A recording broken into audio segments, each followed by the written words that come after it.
జయశంకర్ భూపాలపల్లి జిల్లా కాళేశ్వరం సరస్వతి పుష్కరాలలో ఎంపీ ఈటల రాజేందర్ పుణ్యస్నానం ఆచరించారు. అనంతరం ఆలయంలో స్వామివారికి దర్శించుకుని ప్రత్యేక పూజలు చేశారు. ప్రజలందరూ సుఖ సంతోషాలతో వర్ధిల్లాలని పుష్కర స్నానం చేసి మొక్కుకున్నట్లు ఎంపీ ఈటల అన్నారు.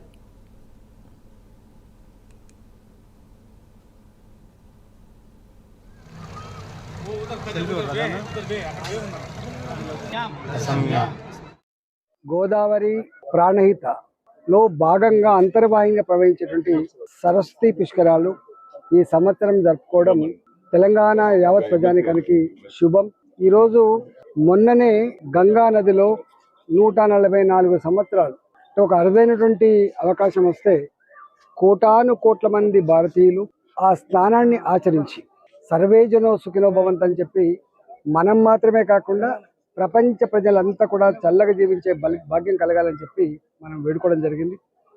భారతదేశం ఒకనాడు ప్రపంచానికే ఆది గురువుగా విశ్వగురువుగా వెలిసినటువంటి దేశం.